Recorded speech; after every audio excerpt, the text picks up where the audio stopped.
In terms of this mad Klopp press conference today, like what is going on in this world? I mean, he's calling for a replay. It's like he's acting like he's the first ever manager or the first ever club to ever get a bad decision from VAR.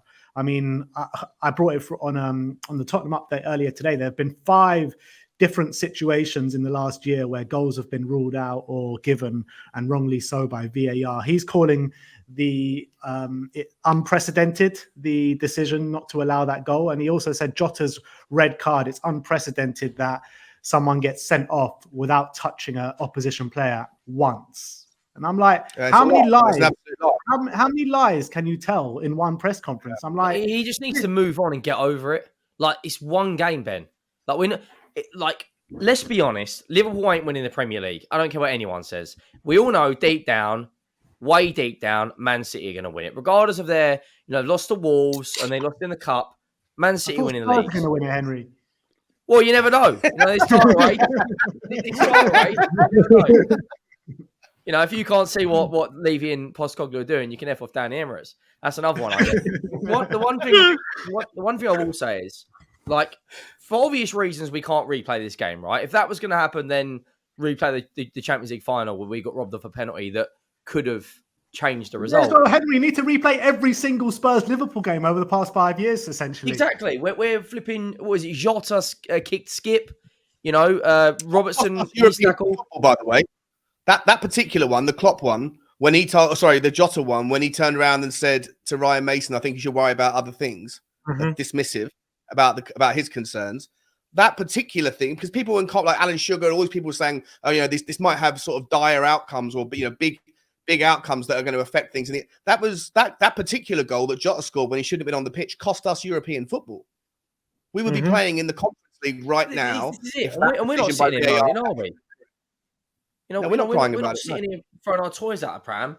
Jurgen Klopp, I can't stand him. Whenever something doesn't go to plan, it doesn't just take it on the chin and go, do you know what? We lost. It happens. A decision didn't go our way. He throws his toys out the pram, kicks off in a press conference. You know the reporters, what questions they're going to ask you. And he goes, I think a replay should happen. I've spoken to loads of Liverpool fans that have just said, we need to just move on now. We've got a Europa League game. We've got a game against Brighton. We've got City, I think, in 4 or 5 weeks. We need to move on. Like, why are we're going to be, we're playing 3 days' time and we're still talking about a VAR decision. Like, how many times has it gone for us, gone against us? Brighton weren't going mad for 3 or 4 days when that Matoma goal that was wrongly ruled out. They just got over it and moved on. Because it's Liverpool and Sky Sports have this PR elite machine that everything Liverpool do is sunshine and rainbows. I don't get, just move on. Like, it's football. Things don't always go your way. You want to see what we've had to support the last 22 years.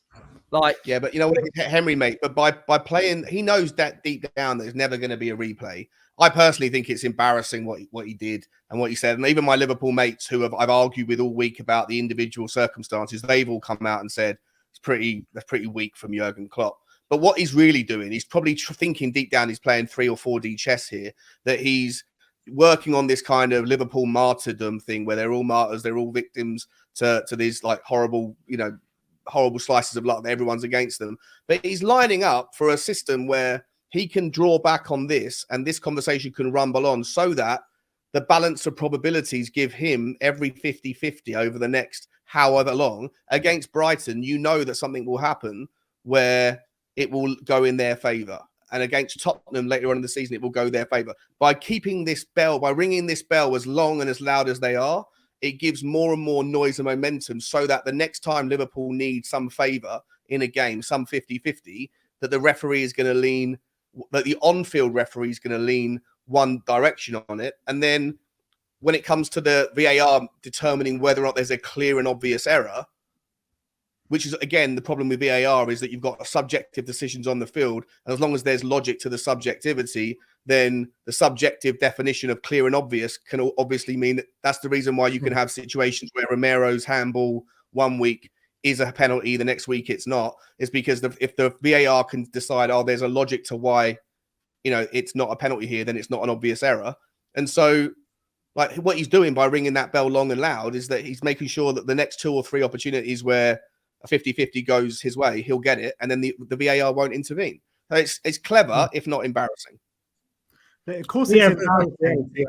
It's 100% embarrassing. But like, let's say, for argument's sake, they do issue the replay, or they ask Spurs if they would give the replay. Like, how much of a dangerous precedent can that be for future kind of rulings and future years of the Premier League? Like, how far are they going to take it if it does go down that route? It's absolutely nuts. I mean, this could have major ramifications if something like this was to ever go through. I don't think it will, but I mean, I just think it's an absolute joke what Klopp is saying. This guy has been there, he's done it, and he's asking for a replay for a bad refereeing decision. Like, have a wobble, have a check with yourself, mate. What is the difference between this goal being chalked off or not given from VAR and other decisions that VAR have got involved in and wrongly done so, like other goals? For example, the one that last season where West Ham score, VAR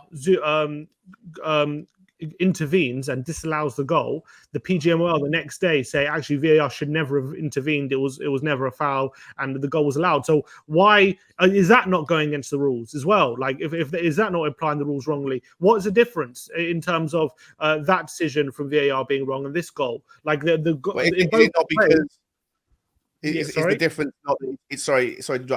difference on this one? The reason why it's unique is because the only reason that it wasn't overruled and gone the correct outcome happened was because during the game they realized the mistake had been made, but the rules prohibited the change of decision because the game had already restarted. It was just a communication. The outcome, right, is VAR should have given the goal, and there was a mix-up, right, and the goal wasn't given. But in another instance that we're talking about, VAR actively comes in and a goal is given, and VAR actively come in and take away a goal which should never have been taken away because they applied the laws wrongly. So in terms of like sporting integrity, what's the difference between that for what Klopp is saying? Why can't they call for a replay for that incident and they can call a replay for the Liverpool one? And also, I want to say to Jurgen Klopp, if he's calling for a replay, if Liverpool would have won the game, would he still be calling for a replay? Like, you can't just call for a replay because you don't like the result, essentially. And if they would have won, he wouldn't be calling for a replay. So I think that's the only difference. I don't think you can just come and say, I don't like the result of this game, so let's get it replayed. He wouldn't be calling. If you're going to actually actively have a replaying of a game, it has to be because there's something wrong happened within the game actively that under any result has to be replayed. You can't just replay it because you don't like the result or the outcome of the game. So I just think it's pathetic. When was the last time any game was ever replayed for anything else other than Arsenal, Sheffield United in '99? And what was the reason? It was because I think the ball should have been kicked out or something, and Arsenal played on and scored a goal and knocked Sheffield United out of the cup, and Arsene Wenger offered them a replay. Wow. Okay. Can you imagine the Premier League calling Daniel Levy and saying, you've got to replay that game? There is no way on this planet that game gets replayed. There is no way. Just Shakhtar Donetsk have got more chance of getting £6.5 million out of Daniel. Yeah, like it's bonkers. Like, do you guys remember when Villa played Sheffield United and the ball wasn't over the line and that goal ended up losing them the game and they went down? Mm-hmm. Like, we're talking about a Premier League team dropping out of a division. This is one game. We're 7 games in. Like everyone keeps telling me about this title race. Calm. Like, it's one game. Move on. Like, Jurgen Klopp, this is Guardiola. Like, he takes it on the chin. Everyone was going at them about 115 charges, this, that, Man City are cheats. He stood there and went, that's fine. And then we saw a new animal. If anything, Jurgen Klopp now should go on a 15-game run like Liverpool should, show their quality and say, all right, we'll just show everyone we're better than them. But no, he's throwing his toys out the pram. Right, go and play your Wi-Fi password on Thursday night and just move on. Like, it's ridiculous, mate. And what does he want? Like, if the game was to be replayed, are we going to start the game with Liverpool down to 10 men? Start on 9 men then. Yeah, if the game gets replayed, is Curtis Jones available? Does that red card? They should start with 10 men without Curtis Jones. It has to. Would that red card happen if we're replaying the game? Like, did the red card happen? Is he suspended? The red card happened before the that incident happened. If we're playing the game, are we starting from minute 1? Are we starting from 1-0 Liverpool? Everything before that incident is completely fine. So why should that first instance of the game be chalked off? Yeah, I don't. It opens a whole can of worms. It's never happening, is it? Let's be honest. Never happening. In terms of, while we're on the topic of VAR, though, we heard the audio yesterday, didn't we, from the goal being disallowed? Is there anything, like, what was your reaction to it? Is there anything you learned maybe you're not hearing from other people say? Like, is there anything? Obviously, it was hilarious to watch, like, the VAR room just absolutely like panic, essentially, when they realized what happened. It was quite comedic, I have to say. But, like, watching that, what were you like? Was there anything you took away from that? They were rushing. Feels to me like they were rushing.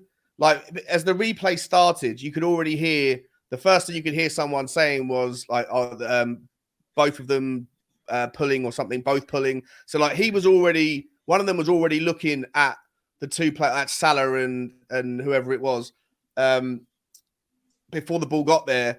As soon as that, he goes, that's perfect, and the goal's perfect, and then someone else was like, okay, come back. It felt to me like they were in an incredible rush to get through the process, because maybe they're under too much pressure about the delays to get to the game and how much time it takes out of the game. And so if you're going to cut corners in an effort to reduce the amount of time it takes, then again, that's always going to end in sloppy outcomes. And also the communication clearly needs to be defined better, rather than saying check complete. It needs the person who's saying it, who's given the information back to the ref, needs to say that's a goal stands, or goal disallowed. Like a couple of changes here and there. Onside, yeah, exactly. A couple of changes, like actually people in the VAR room actually watching the game. That would be actually quite nice as well. That would help. Yeah, they know what they're checking. He was just looking. What it is as well. He know what he was looking at. It's crazy. There was no. The thing that's more worrying is the referee hasn't got a clue what's going on. He's, as far as we're concerned, the referee said there's a check going on, and it was offside. But you've got 30, 40 different cameras. If you're sitting at home in the millions, or watching it on a legal stream, or whatever you do and watch it on your iPad, you can see on the one camera angle that Romero plays Diaz onside. But the guy that's paid hundreds of thousands of pounds, we're talking about the Premier League here. We're not talking about your Sunday League side, Dartford against Billericay Town in your local league. We're talking about the most talked about football league on the planet. And like Sean said, it was rushed. Yep, let's go, mate. Perfect. It's like he's getting a pint from the pub. Like, yep, that's it. That would do. Yep, down it. There we go. It come down to that, though, right? Where the hell is semi-automated offsides? If semi-automated offsides is implemented, none of this happens. What I don't understand is, like, this whole they can't come back if a decision's been made and all this stuff. But it's like, how many times have we seen, like, an incident happen and the game goes on for like 3 minutes, and then we have to go back because the ball hasn't gone out of play, and we go back to an incident 3 minutes ago to like a penalty or something or whatever, and then the referee has to go to the screen and look at that. So this whole argument, like they couldn't have stopped the game 10 seconds or 5 seconds after we restarted. Went out of play twice. Like they could have. No one would have said anything. This whole thing, like, oh, there would have been uproar if they went back to this. No, there wouldn't. Yes, Spurs fans might have been pissed off at that in the moment, but after the game, they'd be like, look, it's a goal. What can we say? Yeah, the game stopped, but at the end of the day, if the goal was a goal, it was a goal. If Tottenham had scored from the offside restart within like 10 seconds before the VAR had realised the mistake, then I think, especially without the communication into the stadium, suddenly if they blow the whistle, he does this, and he's like, well, wait a minute. And then he goes, actually, the goal, cancel that out. This one. And no, but that can happen. That can happen anyway, Sean. That can happen anyway. If a guy gets fouled in one box and it's not given when it should have been, and then they go up the other end and score, that goal is getting chalked off, and it's going to penalty will be given the other way. So that can happen. So I don't understand why they wouldn't have just look. It is a shitty situation because they made a mistake. Maybe they didn't want to draw attention to their mistake more than anything. Maybe they wanted to somehow go on. They knew it was going to blow up in their faces after the game. They knew it was going to be. They knew they ballsed up massively. But I don't know. I don't know what they were thinking. I think they had a chance to save the situation a few times. That replay operator was trying to get them to save the situation. He was like, "Look, you can still delay this. You can still save them." They were like adamant, "Nope, we can't do anything. We can't." He's like, "Yes, you can. Just do something." you imagine the sinking feeling in the VAR, whoever the VAR guy was, when he finally goes, "Oh shit!" Yeah, Can you imagine that? you heard it. At some point, yeah. common sense has to prevail. Common sense has to prevail over the laws of the game, in my opinion. The There's guy 10 people in that room, by the Ollie way. was trying 10. to delay the game. And I swear, like, didn't at one point, like last season or season before, like a penalty was given after the final whistle. Man United versus Brighton. Brighton, yeah. Just like, so if that can happen, why can't they just go back and chalk off the Do goal? you know what happens as well? This never happens in the Champions League or the Europa League. Why does it only happen? Semi-automated offsides? Right. So why have we got a billions and billions pound Premier League, and we've got the worst officials in Europe? Yeah. Basically, while VAR check is going, you have to just get ready to kick off immediately from a free kick if you think that the decision, you know what I mean? Just so if in case they get it wrong, you just got to go, get the game kicked off immediately, and they can't go back. It's absolute madness. It's absolute madness. Exactly. Opposition players, the ones that are kind of dubious of decision, should just hang around in the opposition kind of half so they can't kick off. That's what they should exactly. do. Yeah. All these games can start to go on now. Yeah. 100%. Absolute crazy. Let's go into a few super chats before we carry on. Moss Chop saying, "I'm happy to be a deluded Spurs fan under Big Ange." Henry, you can relate to this one, can't you?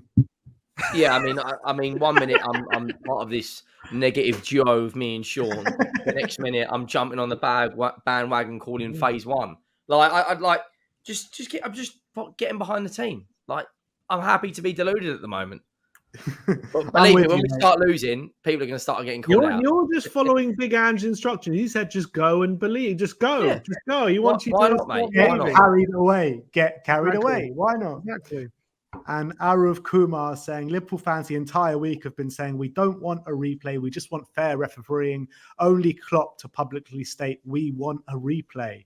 And I think that's the only way the fans can react, saying we don't want a replay. We want fair refereeing, and that's fair enough, isn't it? The only positive thing from this, though, do you not think that if Liverpool were to contact other Premier League clubs and say, look, the refereeing, the VAR decisions, the officiating in this league is becoming a bit of a joke, do you think other teams in the league, seeing what had happened, would kind of... What I'm basically saying is, do you think the Premier League teams could come together and say, look, this has got to change? Because some of the decisions we see week in, week out, it's like the next one is bigger than the next, and it's creating a domino effect. And like now we're seeing audio footage inside the VAR hub where there's 10 of them looking at 40 different screens, and they're still getting it wrong. Like, do you not think the teams could come together, you know, and maybe have a committee and just say, look, we've got to contact the Premier League and sort the refereeing out? There's something what's the solution? Like, none of them are they're not deliberately trying to screw up, unless there is some ridiculous level of corruption and betting scandals and yeah, but it's been in the league now for what, 2 or 3 years. I know that, and we're still seeing huge problems. Yeah, and I think you're seeing more problems now than you've ever seen.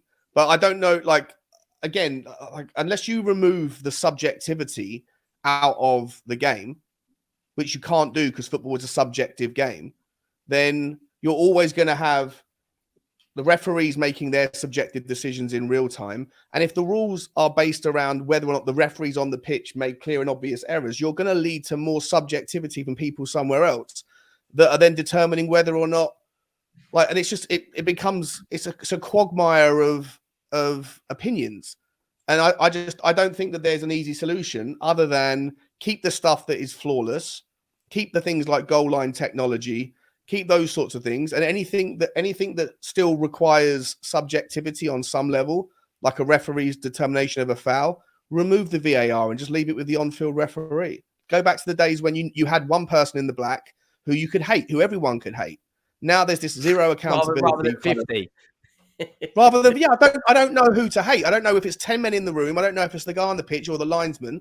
I just think that if you've got subjectivity in the game, if you want to keep that element to it, which you should, because that's what football is, then leave it with the referee. I never thought I'd say I actually miss Mike Dean. It was simpler before VAR, wasn't it? It was simpler. Yeah, with Mike Dean, you know. Mike Dean. Yeah, but at least you knew that he was consistent and wanted to be the star. So at least you knew something was going to go in the game rather than this BS of audio being released. It's like we're in the WWE and we've got a storyline going on, and Vince is going to come out of a steel chair like, Jesus. But then we had, if you remember when we played at Anfield, that game where Wanyama scored, if you remember, the audio kind of got leaked from that incident where the referee is going over to speak to the assistant, and he's basically saying, "I'm not sure what happened, but I'm going to give a penalty." And like, do we want that to like be the situation? Because I remember, like, if you watch that video, he's like saying, because the linesman is saying, look, if Lovren touched the ball, then Kane is onside. But if he didn't, then Kane's offside. And the referee goes, I'm not really sure if Lovren did touch the ball, but I'm going to give a penalty. Literally, he says that. Yeah, and but so, it's like, not you even don't want to referee like that either. There are so many cases of it, Sim. There are so many cases. You have that one at Stamford Bridge last season where he didn't want to send over to the monitor because he's his mate. I can't remember which ones it was when Cuti Romero pulled Cucurella's hair. He's like, nah, I don't want to send him over because he's my mate. Where was the trouble? Why was there no ramifications over that? Like, and also the one against Arsenal last season against Brentford where they drew the lines in a different area. Lee Mason got suspended from that and got sacked. He's back in the VAR room now. It's an absolute joke. He's probably in the VAR room in our game. If you don't like what Mike Dean's doing, you can F off down the VAR room, mate. Yeah. On Sky Sports now. He's doing VAR via Sky Sports on Gillette Soccer Saturday. He's sitting there still doing VAR, commentating on a VAR decision in another game. Yeah. Like, anyway, I don't know what the solution is for the VAR thing, but it's a quagmire of mess. And I think that any situation, it's never going to be perfect because there's always going to be some level of opinion about decisions. Exactly. Because everyone has a different interpretation of clear and obvious. So that's always going to lead to inconsistencies.